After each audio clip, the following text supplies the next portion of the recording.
Eh bien, bonjour tout le monde, on se retrouve aujourd'hui donc pour une nouvelle vidéo, de microéconomie. Donc on va revoir essentiellement trois choses dans cet exercice corrigé que, bien sûr, comme d'habitude, vous avez donc le lien dans la description, juste en dessous de la vidéo, vous cliquez dessus. Alors on va revoir, bien sûr, l'équilibre concurrentiel, petit rappel, etc., avec différentes informations. Et on va voir deux nouvelles choses que j'ai pas encore traitées d'ailleurs sur ma chaîne YouTube. C'est le cas du cartel et le cas de ce qu'on appelle la firme dominante avec sa frange concurrentielle. Okay, donc on va revoir en fait trois équilibres de marché. Je m'adresse bien sûr à un niveau de licence 2 environ. On va dire à peu près par là. Bon, c'est sûr que c'est pas du licence 1. Donc n'hésitez pas à mettre sur pause si vous voulez d'abord le faire par vous-même, avant de regarder la correction qui va suivre, ou simplement si vous voulez vous imprégner de l'exercice. Je répète toujours la même chose, mais c'est important. Alors donc on y va. On nous dit donc déjà, on commence bien, puisque la première information, c'est sur un marché concurrentiel. Ça veut dire que dès le début là, de l'exercice, on sait que nous travaillons en concurrence pure et parfaite, en CPP. Ouais. Alors, on perd des producteurs dont la fonction de coût est donnée par. Alors, on nous donne le coût total, donc on nous dit que c'est 1/8 plus x carré sur 2. Donc, je mettrai des x majuscules. Si vous mettez des x minuscules, c'est vraiment pas très important. On verra au cas par cas. Et la fonction donc de recette, ouais, bon, celle-ci, je ne vais pas la noter parce qu'elle est logique. La recette, c'est le prix fois les quantités. Bon. Première question. Quelle est la fonction de profit, la condition de maximisation des profits et la fonction d'offre individuelle de chaque producteur? Dans cette question, il y a trois sous-questions. Et en fait, ce qui est marrant, c'est que vous allez voir, ces trois sous-questions se suivent en fait. Elles sont interdépendantes. Répondre à une sous-question permet de répondre tout de suite à l'autre sous-question. Donc en fait, c'est pour ça que ça forme une seule question. Alors, donc on va commencer donc par la fonction de profit. Alors, vous savez tous, donc moi je modélise le profit par la lettre pi.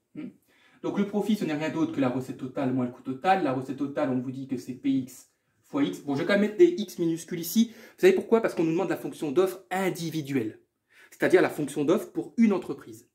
Donc pour une entreprise, j'utiliserai des petits x, et quand il s'agira de parler d'un ensemble d'entreprises, là j'utiliserai le x majuscule. On est d'accord? Moins le coût total, donc je vais quand même mettre avec un petit x. Donc moins, alors attention parenthèse, 1/8 plus x carré sur 2. Donc on va tout de suite enlever le moins, on va le distribuer, donc ça fait moins 1/8 moins x carré sur 2. Ouais. Donc ça, c'est la fonction de profit en fonction des quantités x. Ouais. Alors la condition de maximisation du profit. Eh bien, vous devez savoir qu'en mathématiques, pour trouver un optimum, un maximum ou un minimum, nous devons utiliser la dérivée. Et qu'est-ce qu'on doit faire avec cette dérivée? On doit l'annuler. Un maximum ou un minimum en mathématiques est atteint lorsque la dérivée s'annule. Et là, on est sûr que c'est un maximum parce qu'en fait, la fonction de profit, si on la représentait dans un plan ici x et profit en ordonnée, la fonction de profit, en fait, elle aurait une forme concave. Et donc, à partir du moment où elle a une forme concave, elle atteint forcément un maximum, et non pas un minimum. Donc, on va dériver le profit par rapport à x, et on va l'égaliser à 0. Donc là, rien de plus simple. Donc, px fois x, il va rester px. Moins 1/8, ça fait 0. Et la dérivée de moins x carré sur 2, ça fait moins 2x sur 2, ça fait moins x. Donc px moins x égale 0, ce qui fait px égale x. Ok? Et bien en fait, vous avez déjà répondu à la troisième sous-question, puisque ça, ce sera la fonction d'offre individuelle. Donc l'offre individuelle, attention, s'il vous plaît, j'insiste sur le individuel. Je vais même le souligner en rouge. C'est une fonction d'offre qui ne vaut que pour une seule entreprise particulière. Donc la fonction d'offre individuelle, on la notera comme ça. Donc les quantités petit i, je mets un petit i pour symboliser que c'est pour une entreprise individuelle. Okay?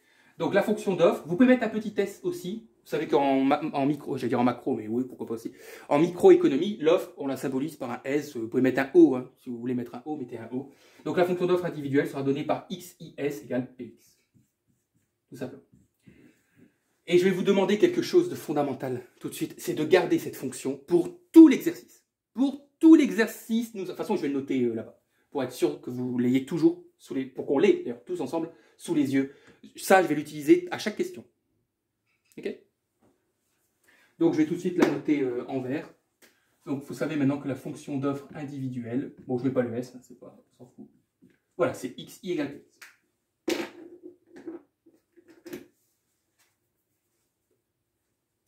va? Bien, mettez sur pause, hein, j'efface tout de suite, hein, je ne le répète plus, hein, ça à chaque fois je le dis, là je m'adresse à des étudiants de licence, donc voilà.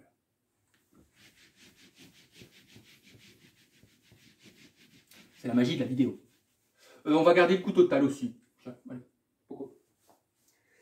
Alors, question 2. Enfin, d'abord, il y a une petite introduction. On nous dit les acheteurs du bien X. Donc, il y a des gens qui achètent le bien X pour produire un bien Y. Hein, je sais pas moi, X, c'est peut-être une matière première. Hein, donc, on achète des biens X pour produire un bien Y selon la fonction de production. Alors, celle-ci aussi, alors elle ne va pas forcément être importante pour tout l'exercice. Je vais mettre un petit Y, hein, ne m'en voulez pas. Donc, c'est Y égale X facteur donc de 1 moins X sur 2. Donc ça, c'est une fonction de production. Oui. Et une fonction de recette, bon, bah, c'est bon, c'est le prix fois la quantité. Et par contre, on nous dit que le prix vaut 1. Hop. Donc, question 2.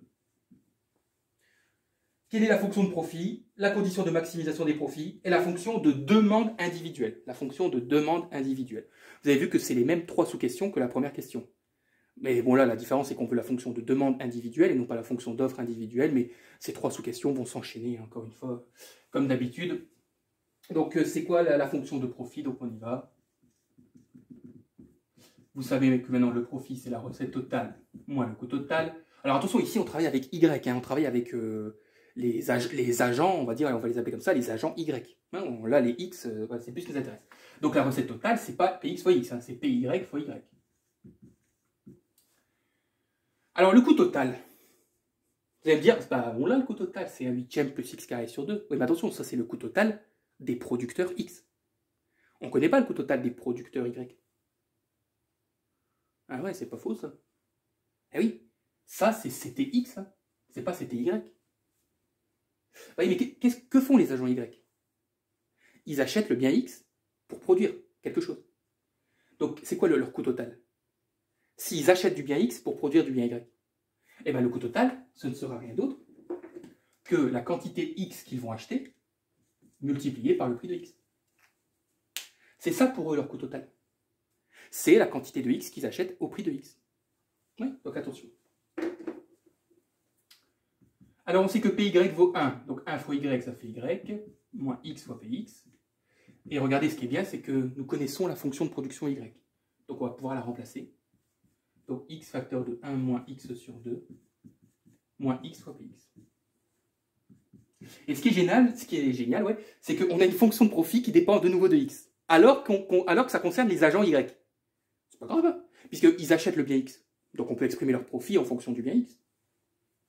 Bon, écoutez, on va développer avant de dériver. Donc x1, donc on aura X moins X carré sur 2, moins X PX. Et donc on nous demande la condition de maximisation du profit. Hein, donc là, rebelote. On va dériver le profit par rapport à quoi? Bah, la variable, c'est toujours X, hein, égale 0. La dérivée de X, ça fait 1. La dérivée de X carré sur 2, on l'avait dit, ça fait X. Et la dérivée de X PX, ça fait PX. Égale 0.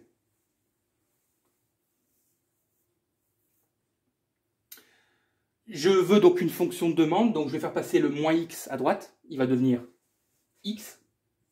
Alors je l'écris à gauche, mais imaginez-vous que je le fais passer à droite. Hein. Donc moins X devient X. Et à gauche, il va rester 1 moins PX. Et là, vous avez trouvé la fonction de demande individuelle.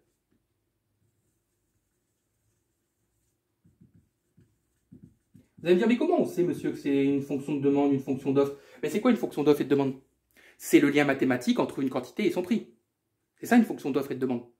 Je répète, c'est le lien mathématique entre une quantité et son prix. Eh bien, j'ai une quantité et j'ai un prix. Donc j'ai une fonction de demande. Ça, c'est la fonction de demande de Y. Donc c'est pareil, hein, je vais la noter aussi en vert pour qu'on l'ait sous les yeux tout le reste de l'exercice. Je vais la noter ici.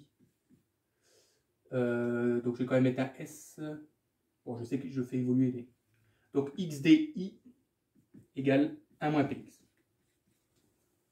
Voilà. Comme ça, nous avons la fonction d'offre individuelle, la fonction de demande individuelle. Je pense qu'on est pas mal là pour attaquer les questions suivantes où on va s'intéresser à un ensemble d'entreprises et on va raisonner à un niveau plus global. Alors, donc tout ça, ça ne m'intéresse plus. PY, je m'en fous. Pourquoi PY, je m'en fous? Parce que moi, j'ai tout fait dépendre de PX. Et il vaut mieux, hein. Parce que si vous aviez une fonction qui dépendait de Px et une autre fonction qui dépendait de Py, comment vous allez pouvoir trouver un équilibre si vous avez deux inconnus? Donc heureusement qu'on a exprimé les deux fonctions en fonction de Px. Comme ça, on raisonne sur des fonctions de même nature. Allez, on y va. Supposons qu'il y a 500 producteurs. Donc on va l'écrire comme ça. Hein. Il y a 500 offreurs. Hein. C'est pareil, un producteur-offreur. Donc 500 offreurs et 1000 consommateurs. Donc il y a 1000 demandeurs. Hop. Indiquer les fonctions d'offre et de demande agrégées pour le bien X. On va déjà s'arrêter là, on ne va pas lire toute la question. Hein. Répondons au fur et à mesure, hein, aux sous-questions de la question. Donc on nous demande quelles sont les fonctions d'offre et de demande globales. Vous avez vu, maintenant on va raisonner au niveau global. Bah écoutez, chaque offreur, on ne va pas trop vite, hein. Chaque offreur a une fonction XSI égale PX. Ça c'est pour chaque offreur. Nous avons 500 offreurs, donc nous avons 500 fois cette fonction. Donc, la fonction d'offre globale, c'est 500 fois petit xsi. Vous êtes d'accord? Donc c'est 500 px. Parce que si je multiplie 500 à gauche, je multiplie 500 à droite. Donc ma fonction d'offre globale, on ne va pas laisser 500x comme ça, on va l'écrire avec une majuscule, on va dire que grand xs égale 500 px. Ok? Voilà, ça c'est ma fonction d'offre globale. C'est 500 fois la fonction d'offre individuelle. Puisque, bien sûr, tous les offreurs ont la même fonction d'offre individuelle. Vous avez compris pour les demandeurs, hein? Donc chaque demandeur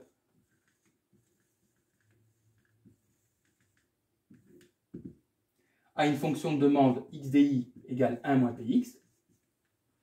Donc la demande globale, il y en a combien des demandeurs?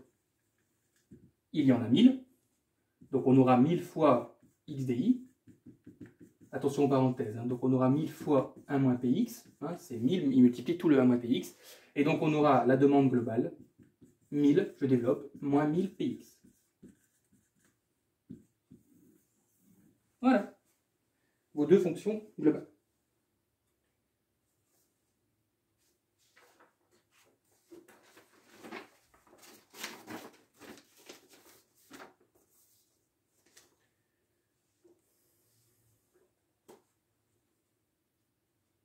On vous demande de calculer le prix d'équilibre. Donc là, c'est des questions classiques. Hein. En gros, on vous demande de déterminer l'équilibre du marché, les quantités produites ou achetées par chaque agent et les profits individuels réalisés par chaque agent. On va commencer par déterminer l'équilibre du marché. Eh bien ça, je pense que je ne vous apprends rien. L'équilibre est donné par l'égalité entre l'offre et la demande. Vous avez vu ici que mes fonctions, j'exprime toujours les quantités en fonction des prix. Quantité, c'est une fonction du prix. Ça n'aurait rien changé si vous aviez eu le prix en fonction des quantités. D'ailleurs, vous allez voir dans les questions suivantes, on sera obligé d'exprimer le prix en fonction des quantités. On verra au moment voulu pourquoi on doit faire ce changement. Mais que vous ayez les fonctions d'offre, des quantités en fonction du prix, ou que vous ayez les fonctions de prix, c'est-à-dire prix en fonction des quantités, ça ne change rien. Mais la seule différence, c'est que vous devez égaliser des fonctions de même nature. Hein, vous ne pouvez pas égaliser une fonction de quantité et une fonction de prix. Ça n'a pas de sens. Donc là, bien sûr, comme on a bien exprimé les quantités à chaque fois en fonction des prix, on peut égaliser les deux. Et donc on aura 500 px égale 1000 moins 1000 px. Vous voyez? Et comme ça, vous avez vu, j'ai une équation à une inconnue. Mon inconnue, c'est px. Donc là, c'est quelque chose de très banal. Hein. Ouais, c'est pas grave. On sait qu'ils sont 500 et 1000. Alors, donc on y va, donc on aura 500 plus 1000, donc on aura 1500 px égale 1000. Et donc on aura le prix d'équilibre à pxe, je vais l'appeler 1000 sur 1500. Et 1000 sur 1500, ça se simplifie bien, ça fait 2 tiers.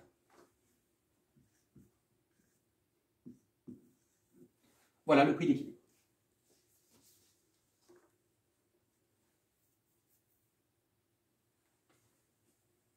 Alors vous savez qu'une fois qu'on a le prix d'équilibre, on cherche tout de suite la quantité d'équilibre. Pourquoi? Pas parce que, même c'est pas vraiment demandé hein, dans la question, on vous demande juste de déterminer le prix d'équilibre. Mais écoutez, l'un ne va pas sans l'autre, hein, c'est un peu les deux faces d'une même pièce de monnaie. Si vous avez trouvé le prix d'équilibre, déterminez tout de suite la quantité d'équilibre. Hein. Les deux vont ensemble. Hein. Alors là, vous choisissez, parce que de toute façon, l'offre est égale à la demande. Donc soit vous remplacez le prix dans la fonction de demande, soit vous remplacez dans la fonction d'offre. Ça n'a aucune importance. Donc la fonction d'offre, elle est à peu près ici, vous savez, c'est 500 px. Donc on aura 500 fois 2 tiers, ce qui fait 1000 tiers. Et ça se simplifie pas. Ah si, ça fait 333,3333333 jusqu'à l'infini. Donc ça, c'est la seconde partie de la question. Alors, on veut les quantités produites ou achetées par chaque agent. C'est-à-dire chaque offreur, chaque demandeur. Et les profits individuels ensuite. Vous allez voir, c'est pas très compliqué. C'est une question de logique, hein, parfois la microéconomie. Bah, écoutez, encore une fois, on va répéter. Il y a 500 offreurs. Oui. En tout, sur le marché, ils vont vendre 1000 tiers quantité. Ils sont 500. Donc, quelle est la quantité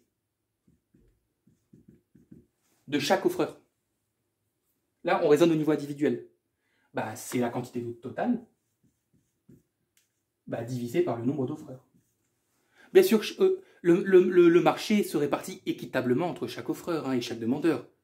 Okay, on ne le dit pas, mais c'est une hypothèse, c'est presque une tautologie, c'est une hypothèse qui est tout à fait logique et normale. Chaque producteur va vendre la même chose. Sinon, d'ailleurs, on vous l'aurait dit dans l'énoncé. Hein. Et puis, ça aurait complexifié tellement les choses. Non, donc là, ils vont vendre 1000 tiers unités, ils sont 500. Et ben voilà, chacun vendra 1000 tiers divisé par 500. Je sais pas, ça tombe juste, je vérifie toujours. Donc, ça fera 2 tiers. Donc ça, c'est la quantité individuelle offerte. Et puis, vous avez compris que comme il y a 1000 demandeurs,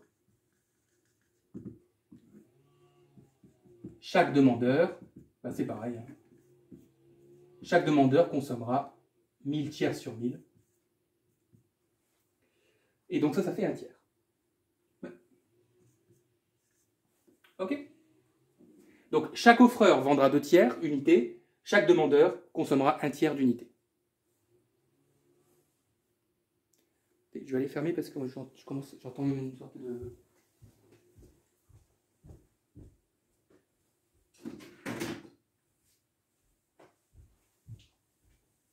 Bien, alors on nous demande le profit individuel.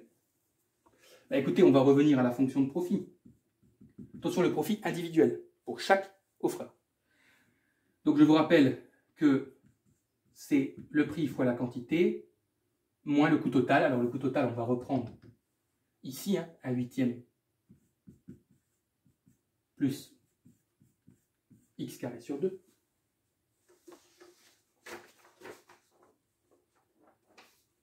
Okay. Donc ça, c'est le profit, je vais mettre comment, c'est le profit des offreurs. Voilà. C'est le profit des offreurs. C'est-à-dire, c'est le profit, vous savez, de la première question, là, avec la fonction de coût total de x. En fait, c'est le profit des agents x, si vous préférez. Hein, on va les appeler comme ça. Voilà. C'est le profit des agents x. C'est-à-dire, ce sont ceux qui vendent le bien x. Pourquoi? Parce qu'après, il y a le profit, mais des agents y. C'est-à-dire, il y a le profit de ceux qui achètent le bien x. Okay, donc, c'est pour ça qu'il y a 2 types de profits. Alors, donc, on aura le prix 2 tiers fois, attention, hein, vous prenez les offreurs. Donc, 2 tiers fois 2 tiers, moins 1/8, moins 2 tiers au carré sur 2. Et vous allez trouver, alors c'est pas terrible, mais ça vous allez trouver 7/72. Ce qui fait à peu près 0,097. Ouais. Ok, donc ça c'est le profit des offreurs. Alors je sais que vous allez me dire, mais attendez, monsieur, à quel moment on parle d'un profit des demandeurs? Moi, on m'a toujours dit qu'un consommateur, il consommait. Et un consommateur, c'est pas... Il n'y a pas de profit. Un consommateur, c'est pas une entreprise. Ben oui, mais c'est parce que là, vous raisonnez mal. Pourquoi vous raisonnez mal? Parce que les consommateurs sont aussi des producteurs dans cet exercice. Ceux qui achètent le bien X, ils l'achètent pour faire quoi? Pour fabriquer le bien Y. Donc oui, ce sont des consommateurs, mais ce n'est pas des consommateurs comme vous et moi, qui achetaient un paquet de riz. Ce sont des consommateurs qui sont aussi des producteurs. Donc ils ont aussi un profit. Bien.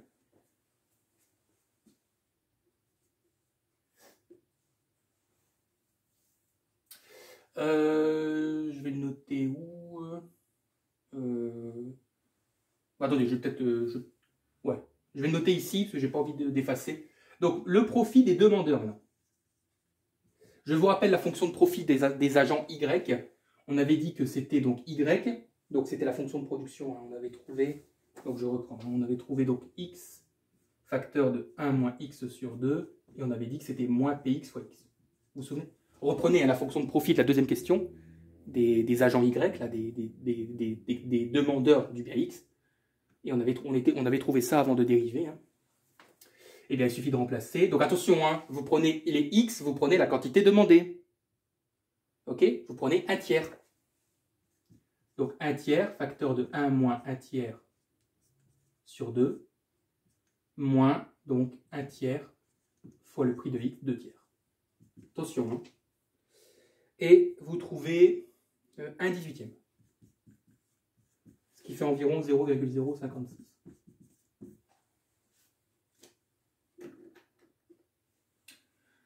Donc le profit des offreurs est supérieur au profit des demandeurs. On ne nous demandait pas de conclure ou d'analyser, mais bon. Vous avez bien compris cette histoire, hein? Ne vous trompez pas de X. Là, vous prenez le X des offreurs, là, vous prenez le X des demandeurs. Bon. Demandeurs qui sont aussi producteurs. C'est un exercice un peu particulier, je vous l'accorde.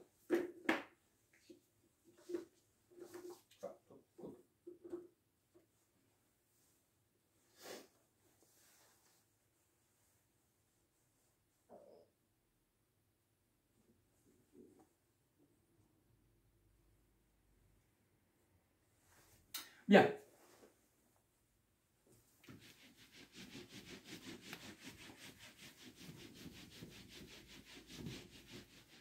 Bien, bien, bien. Alors, on nous dit, suite à la constatation de profit positif, 500 nouveaux producteurs entrent sur le marché qui compte donc désormais 1000 producteurs.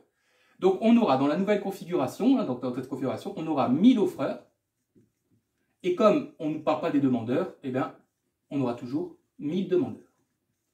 Et en fait, on vous demande de reprendre les questions, hein, c'est ça, hein. On vous demande de reprendre l'ensemble des questions pour cette nouvelle situation et de représenter ensuite graphiquement l'équilibre avant et après l'entrée et ensuite de calculer les surplus du consommateur et du producteur. Donc, on a pas mal de choses à faire dans cette question. Bon, écoutez, on va reprendre les questions. Donc, on va d'abord déterminer l'équilibre, ensuite les quantités individuelles offertes et demandées, et ensuite les profits individuels offerts, demandés, et ensuite on passera à la représentation graphique. Ça c'est bon? Bon, écoutez, on y va tout de suite. Hein. Donc, l'offre globale, ce sera 1000 fois l'offre individuelle. OK. Et la fonction de demande ne change pas, c'est toujours 1000 moins 1000 PX. Puisque les demandeurs sont toujours 1000. Donc, l'équilibre offre égale demande. Donc, on y va, hein, 1000 PX égale 1000 moins 1000 PX. Donc, on aura 2000 PX égale 1000. Et donc, PX sera égal à 0,5. Voilà le prix d'équilibre. La quantité d'équilibre, eh ben, ce sera 1000 fois 0,5, ça fait 500. Voilà, on a l'équilibre.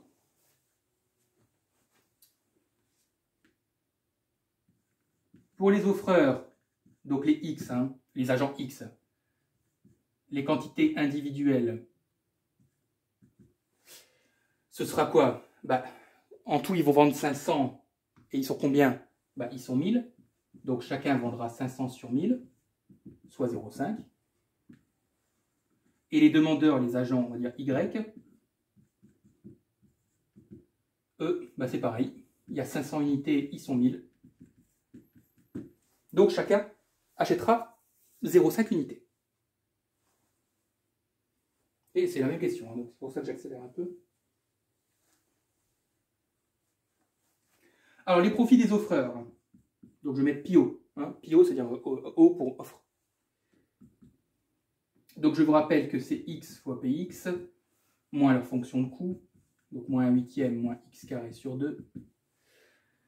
Donc, on aura prix fois... Donc, les prix, bien sûr, encore une fois, vous prenez les quantités individuelles, puisqu'on veut le profit individuel.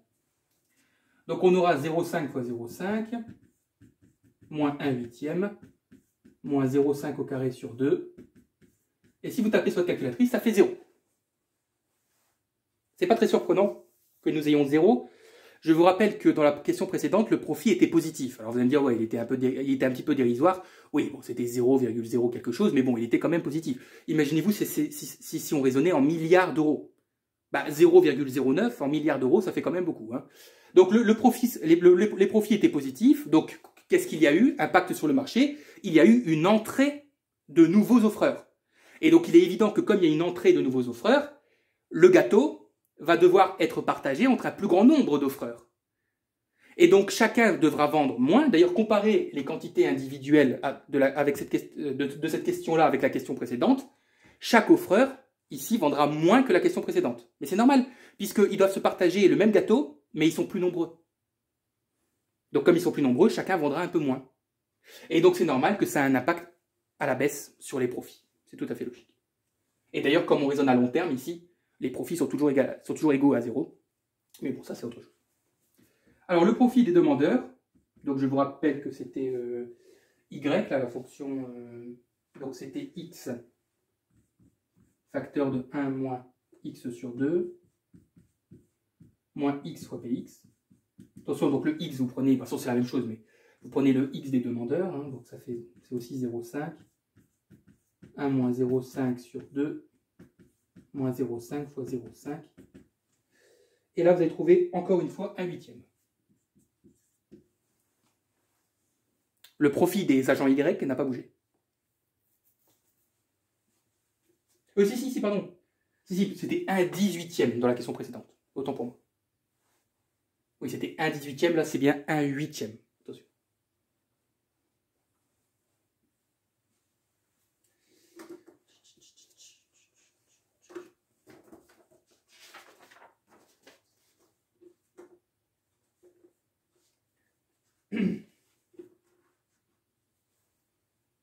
Alors, on vous demande de représenter graphiquement la situation donc, de la question 3, c'est-à-dire lorsqu'il n'y avait que 500 producteurs, et de comparer avec le nouvel équilibre avec les 1000 producteurs. Et ensuite, on vous demande de comparer les surplus. Donc, avant l'entrée, hein, c'est la question 3, et après l'entrée, c'est la question qu'on vient de faire ici. Donc, je vais résumer quand même les équations hein, pour qu'on soit tous d'accord. Alors, avant l'entrée, hein, c'est-à-dire lorsqu'il n'y avait que 500 offreurs, je vous rappelle que la fonction d'offre, c'était 500 px. Après entrée, la fonction d'offre, c'est 1000 px.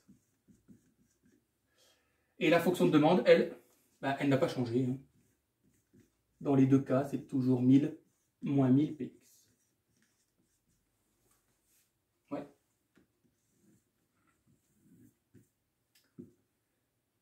Donc, on va avoir ici x et px en ordonnée. Écoutez, vous devez représenter graphiquement ces fonctions-là. Alors, ce sont des fonctions affines, c'est-à-dire que ce sont des droites. Et donc, pour tracer une droite, il suffit de prendre 2 points. Donc, c'est pas très compliqué. Bon, je vais faire en noir la demande. Donc, si P vaut 0, la quantité vaut 1000. Alors, je ne fais pas forcément à l'échelle, hein, ne m'en voulez pas. Et on a 1, oui, c'est ça. On a 1, en fait, si x vaut 0, P est égal à 1. Alors, je vais quand même, l'axe des ordonnées, je vais quand même faire un axe. Donc, ouais, on n'est pas sur un axe orthonormé, hein, mais c'est pas très grave. Donc là, on a la fonction de demande. Hop. Alors, la fonction d'offre, avant l'entrée, c'est 500 px. Donc, si P vaut 0, alors, de toute façon, on commencera toujours à l'ordonnée, puisqu'en fait, c'est une fonction, ce sont des fonctions linéaires. Ah oui, ça fait beaucoup. Bon, écoutez, je vais les représenter schématiquement. Hein. Si vous avez des carreaux, prenez une échelle correcte. Parce qu'en fait, le problème, c'est que si je remplace x par 1000... non, qu'est-ce que je raconte? Ah oui, non, c'est bon. puisque si j'emplace x par 1000, ça fait P égale 2. Donc 2, on est ici. Enfin bon, de toute façon, je ne suis pas tout à fait à l'échelle, mais c'est pas très grave. Voilà, donc ça, c'est la fonction d'offre avant entrée. Peut-être que je ferai un croquis sur Excel pour qu'on soit bien précis. En plus, mes traits ne sont pas droits. Et après, après l'entrée, donc si x vaut 1000, bah, du coup P vaut 1. Ouais, bah, c'est bon. Alors, du coup, je pensais que je n'aurais pas eu la place ici. Donc on est ici. Hop. Donc ça, c'est après entrée. Donc, on peut représenter les équilibres. L'équilibre avant l'entrée, il est ici. Donc je vous rappelle qu'on avait trouvé donc une quantité globale de 1000 tiers avec un prix de 2 tiers. Après entrée, on est ici, l'équilibre. On a trouvé, j'ai la mémoire courte, on a trouvé 500 et 0,5.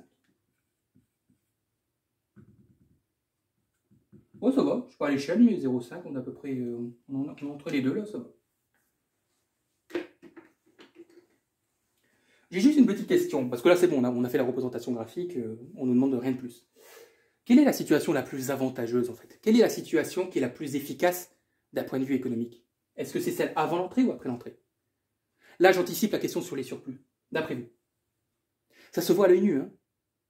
Bah, la situation la plus optimale d'un point de vue économique, d'un point de vue microéconomique, c'est celle qui est en verte. C'est celle après l'entrée. Pourquoi? Bah, parce qu'après l'entrée, il y a plus de quantité sur le marché et le prix est plus bas. Donc forcément, en termes d'optimum, la situation après entrée sera forcément effectivement plus optimale, plus efficace d'un point de vue économique qu'avant entrée. Ouais.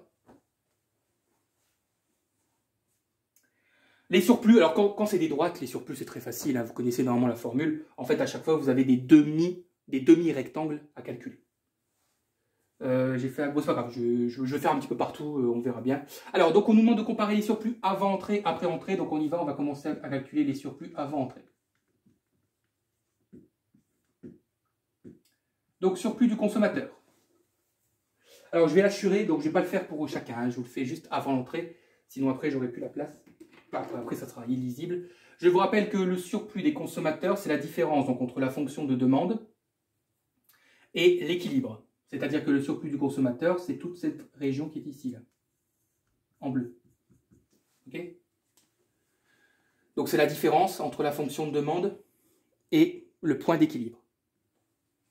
C'est-à-dire qu'on s'arrête au niveau du prix d'équilibre et on s'arrête au niveau de la quantité d'équilibre. Et en fait, c'est toute la surface qui est en bleu. Et vous voyez bien que ça, c'est un triangle rectangle. Ouais. Or, un triangle rectangle, c'est la moitié d'un rectangle. Donc, l'aire que vous devez calculer en bleu, c'est l'aire de la moitié d'un rectangle. Tout ça, j'ai fait des vidéos, hein, donc je considère que c'est acquis. Le calcul des surplus avec des droites. Encore avec des courbes, il faut passer par des intégrales. Mais là, avec des droites, c'est très facile. Donc, en fait, on aura donc... C'est quoi l'aire d'un rectangle? Bah, c'est côté fois côté. Donc, le côté, là, il mesure 1 moins 2 tiers. La longueur, c'est 1000 tiers. Et comme on veut la moitié du rectangle, on divise l'aire par 2. Et vous obtenez, donc là j'arrondis à 55,56. Je vous l'ai dit, la situation en vert est plus efficace d'un point de vue économique. Donc normalement, le surplus total doit être plus élevé. Et on va le constater, bien sûr, après. Le surplus des producteurs, c'est la même chose. C'est la différence entre l'équilibre et la droite d'offre. Okay. Donc, regardez bien, à la largeur, on aura 2 tiers moins 0. Donc ça fait 2 tiers. On aura toujours 1000 tiers en longueur. Et c'est la moitié d'un rectangle. Donc on divise par 2. Et ça fait 111,11. Et donc le surplus total, ou ce qu'on appelle aussi le surplus social, c'est la somme des deux.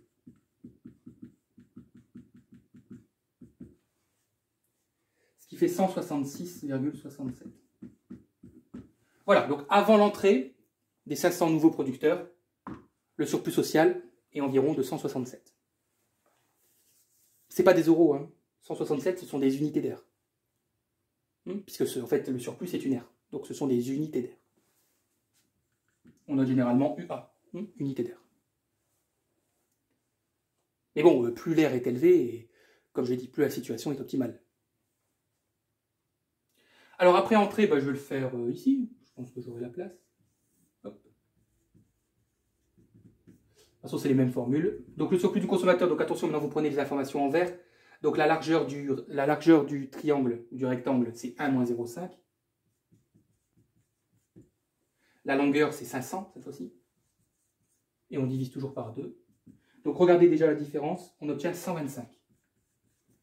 Rien que pour le surplus du consommateur, on passe de 55,56 à 125. C'est bien hein, ce qu'on disait, on voit déjà que les consommateurs sont plus satisfaits par cette situation. Et le producteur, on aura 0,5 moins 0, ça fait 0,5.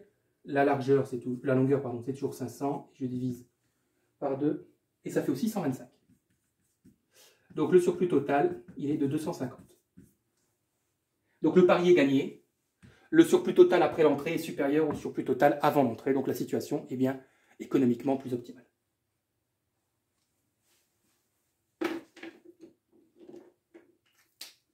Bon, je suis désolé de ne pas être revenu sur les formules.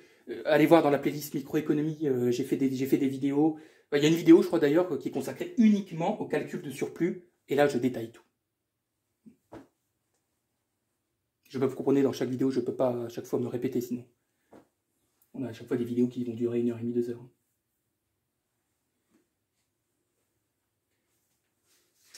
Allez, passons au cartel. Là. Vous allez voir, c'est pas très difficile. Hein.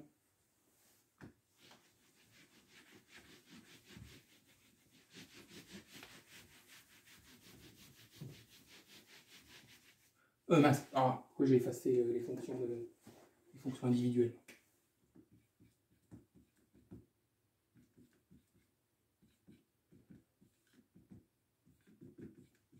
Voilà. On arrive.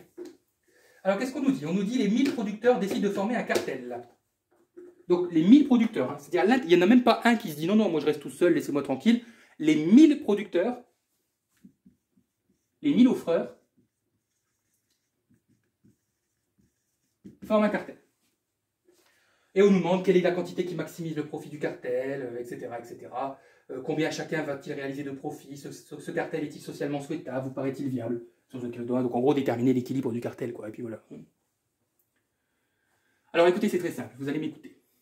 Lorsque l'intégralité, en fait j'anticipe par rapport à la question suivante, lorsque l'intégralité des offreurs forme un cartel, le cartel se comportera comme un monopole.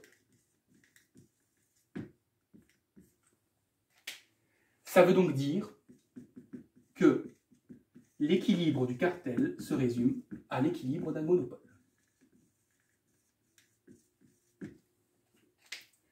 Or, je vous rappelle qu'un monopole maximise son profit en égalisant sa recette marginale à son coût marginal. Eh bien, déterminons les deux, égalisons-les, et déterminons l'équilibre du cartel. C'est aussi simple que ça. Hein. Cartel égale monopole, lorsque l'intégralité des producteurs forme le cartel. Vous allez voir que lorsqu'il y aura une frange concurrentielle, il y aura une petite modification. Alors, comment on détermine la recette marginale? Bon, ça, je l'ai expliqué aussi 25 fois dans les différentes vidéos, mais c'est pas grave. La recette marginale, vous allez prendre la fonction de demande. Okay, la fonction de demande globale. Ouais.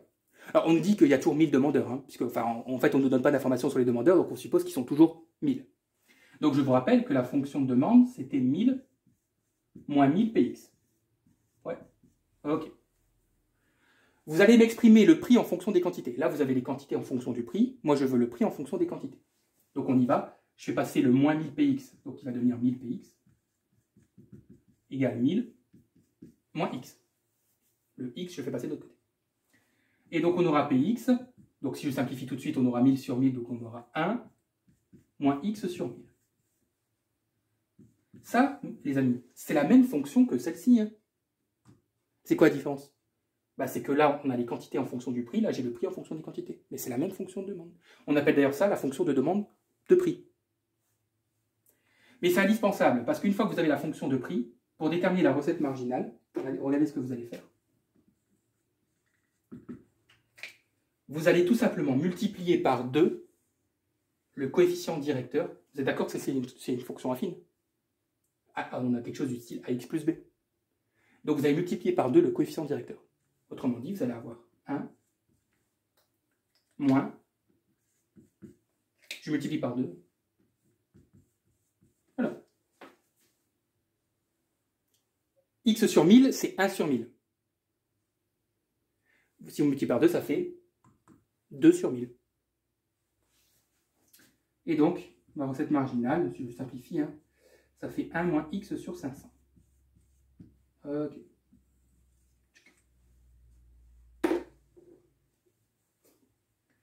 Le coût marginal. Là, je vous donne une procédure.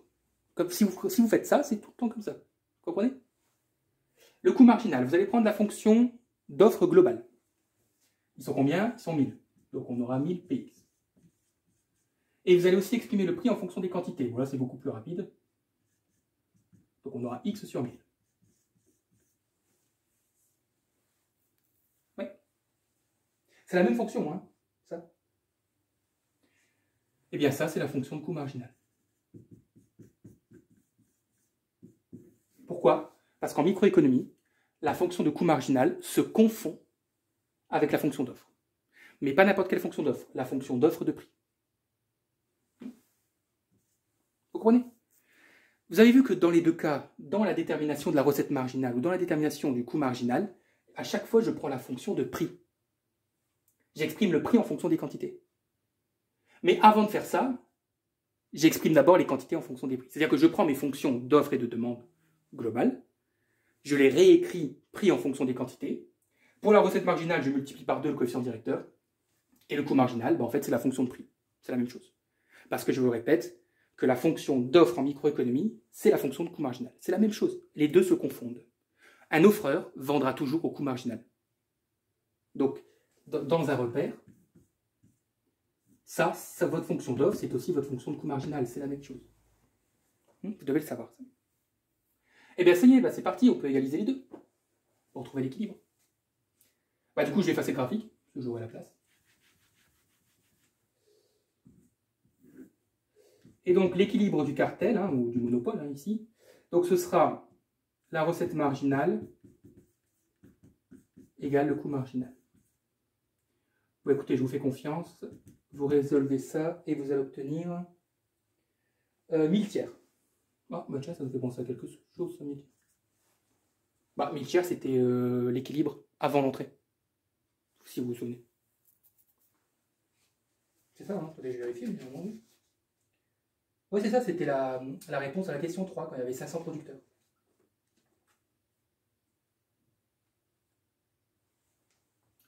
Le prix, bah écoutez, alors attention, hein, ne commencez pas à me remplacer les quantités dans la recette marginale. Hein.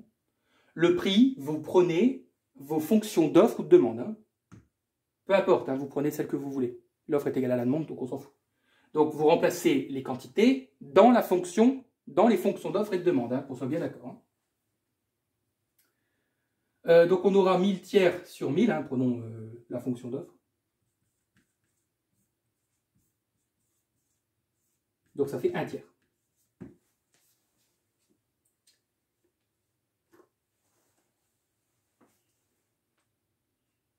Non, attendez, qu'est-ce que je raconte?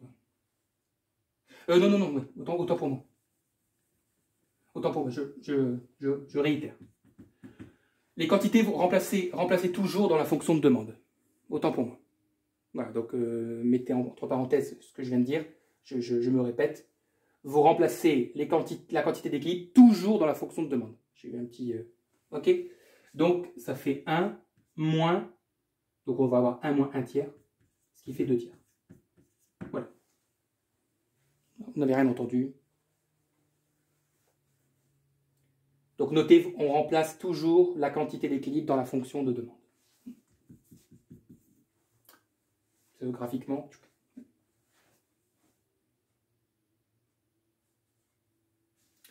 Alors, je vous rappelle qu'ils sont 1000. En tout, ils vont vendre 1000 tiers. Bon, bah écoutez, donc chaque offreur, c'est comme là, c'est toujours pareil. Chaque offreur vendra 1000 tiers sur 1000, c'est-à-dire vendra 1 tiers.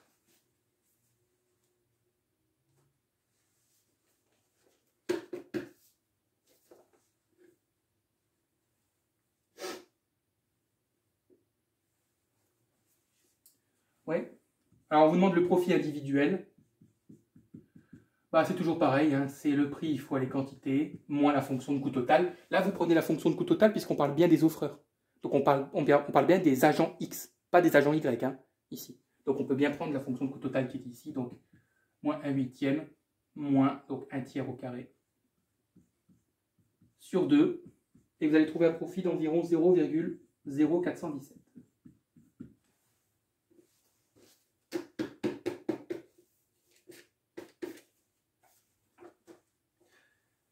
Alors la question, est-ce que ce cartel serait-il socialement souhaitable? Non, hein, un cartel n'est jamais socialement souhaitable. En fait, c'est très simple. La situation de concurrence pure et parfaite est toujours plus optimale qu'une situation de monopole. Donc là, il n'y a rien à dire. D'ailleurs, la preuve, c'est que cette quantité d'équilibre, on l'avait trouvée en concurrence pure et parfaite avec seulement 500 producteurs. Là, cette quantité, ils vont l'échanger alors qu'ils sont 1000. Ils sont 2 fois plus nombreux, mais ils vont vendre la même chose que la situation de la concurrence où ils sont que 500. Vous comprenez?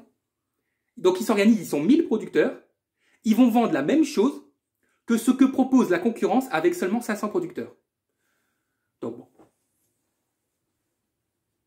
Mais de toute façon, la réponse est toute tracée. Un monopole est toujours plus inefficace par rapport à une situation de concurrence pure et parfaite, c'est tout.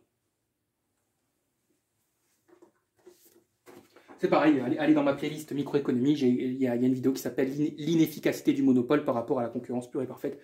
Je détaille tout de manière théorique et pratique.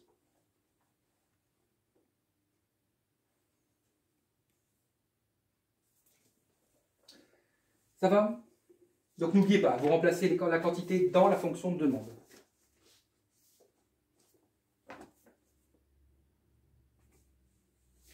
Alors, dernière question, donc ça c'est le troisième type de marché. C'est ce qu'on appelle le marché donc, de la firme dominante, hein, avec ce qu'on appelle une frange concurrentielle. Vous allez voir, rien de terrible.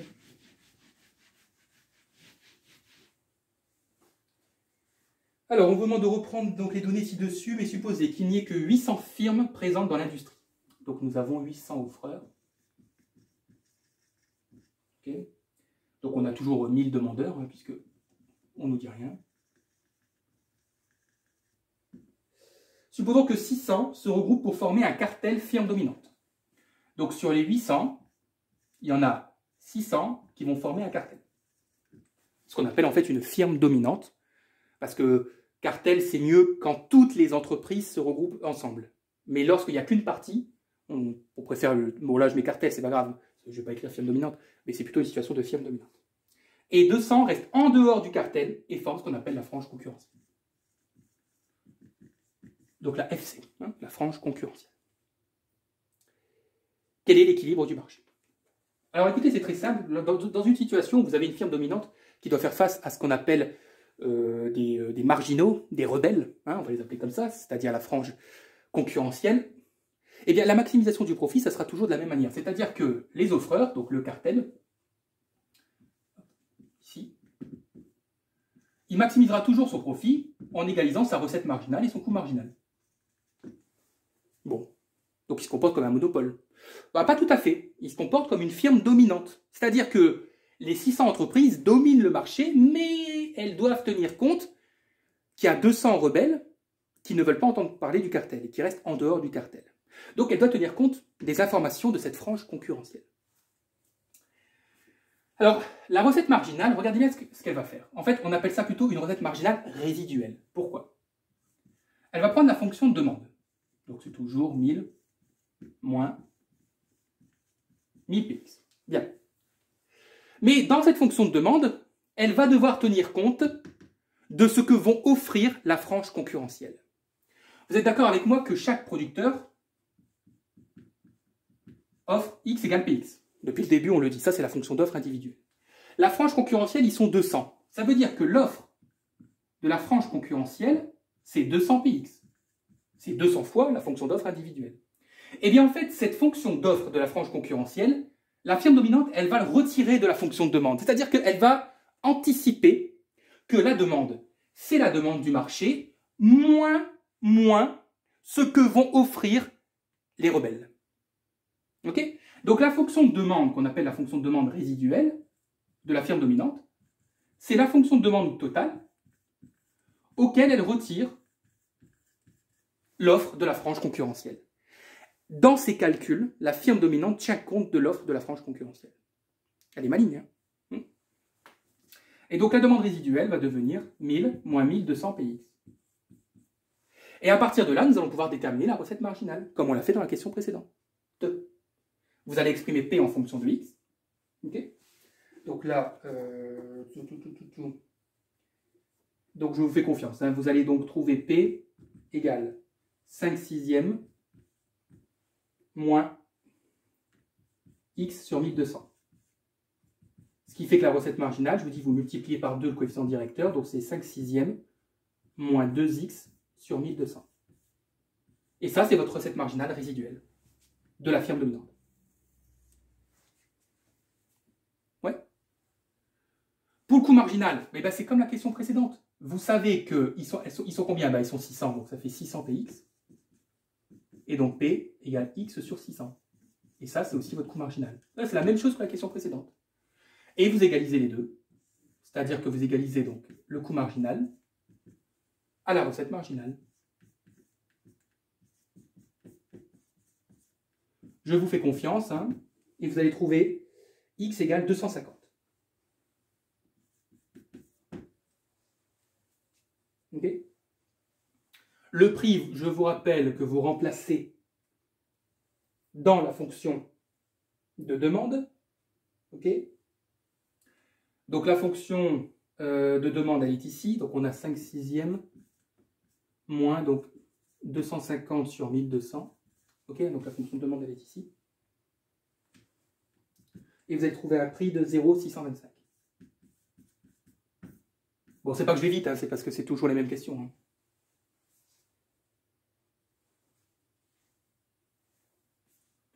Donc il y en a 250 en tout, je vous rappelle qu'ils sont 600.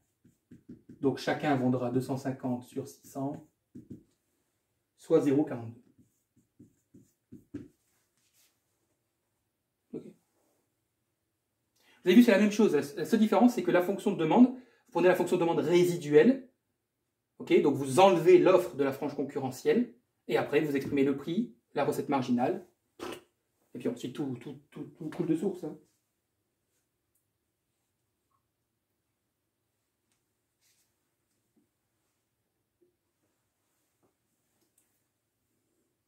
Okay. Pour la frange concurrentielle, je vite fait, pour les informations qu'il faut savoir, je vous rappelle que l'offre c'est 200 fois P, donc vous faites 200 multiplié par 0,625. Donc la frange concurrentielle offrira 125 unités sur le marché. Et à titre individuel, comme ils sont 200, vous faites 125 sur 200, ça fait 0,625. Ah tiens, c'est marrant, c'est égal au prix d'équilibre. Oui, c'est une manière de vérifier vos résultats. L'offre individuelle de la frange concurrentielle doit être égale au prix du marché. Notez-le. Hein. L'offre individuelle de la frange concurrentielle doit être égale au prix du marché. Le prix est égal au coût marginal. C'est normal, puisque eux, ils sont en concurrence pure et parfaite. Et en concurrence pure et parfaite, le prix est toujours égal au coût marginal.